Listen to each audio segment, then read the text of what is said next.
నెల్లూరు నగరంలో నగరపాలక సంస్థ పరిధిలో ఈరోజు మరొక దారుణానికి తెరలేపారు ఈ యొక్క నగరపాలక సంస్థ అధికారులు.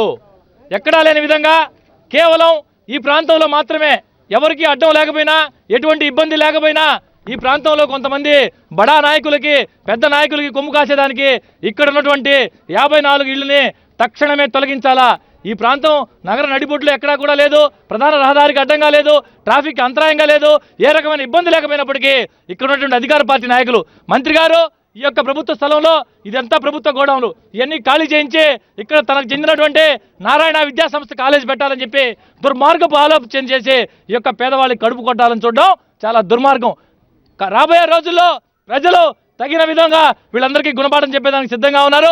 పేదల జోలికి వచ్చినటువంటి పేదల కడుపు కొట్టినటువంటి ఏ ప్రభుత్వం కానీ ఏ నాయకుడు కానీ మనుగడ సాగించిన దాఖలాలు చరిత్రలో లేవని చెప్పి సందర్భంగా తెలియజేస్తూ ఎప్పుడైనా సరే పేదల జోలికి వస్తే టైము చూసి కావాలని నెల్లూరు నగరంలో శాసనసభ్యుడు లేని రోజు చూసి శాసనసభ్యుడు ఉంటే ఖచ్చితంగా వీటన్నిటి మీద అడ్డుకొని తీరుతాడు.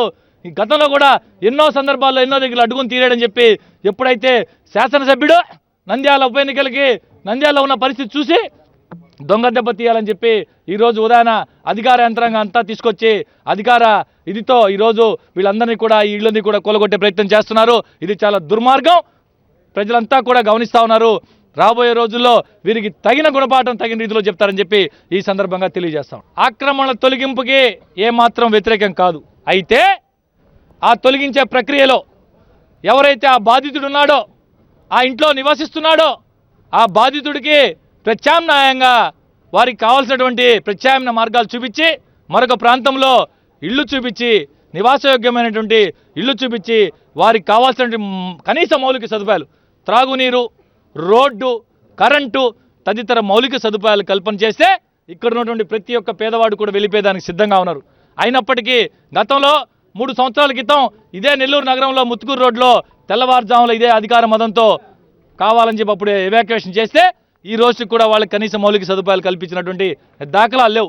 వీళ్ళకైతే మాయమాటలు చెప్తా ఉన్నారు, మాకైతే నమ్మకం లేదు. అయినప్పటికీ మొట్టమొదటి విడతగా 10 మంది వచ్చి ఆ ప్రాంతంలో మీకు ఇచ్చే ఇళ్ళు చూసుకోండి, అక్కడ మీకు ఏ రకమైన ఇబ్బంది వచ్చినా మేము పరిష్కారం చేస్తామని చెప్పి ఈరోజు నగర డీఎస్పీ గారు వచ్చి చెప్పిన పిదప ఇక్కడ ఉన్నటువంటి 54 మందిలో 10 మంది మొట్టమొదటి విడతగా అక్కడికి పోయి అక్కడ చూసుకొని వారికి కేటాయించినటువంటి ఇళ్ళని కూడా సరిగ్గా ఉంటే వారు పోయేదానికి సంసిద్ధత వ్యక్తం చేసి ఉన్నారు. ఏ మాత్రం ఎక్కడైనా సరే చిన్న పొరపాటు జరిగినా చిన్న లోపం జరిగినా ఎట్టి పరిస్థితుల్లో మేమైతే చూస్తూ ఒప్పుకునే ప్రసక్తే లేదని చెప్పి ఈ సందర్భంగా తెలియజేస్తాం.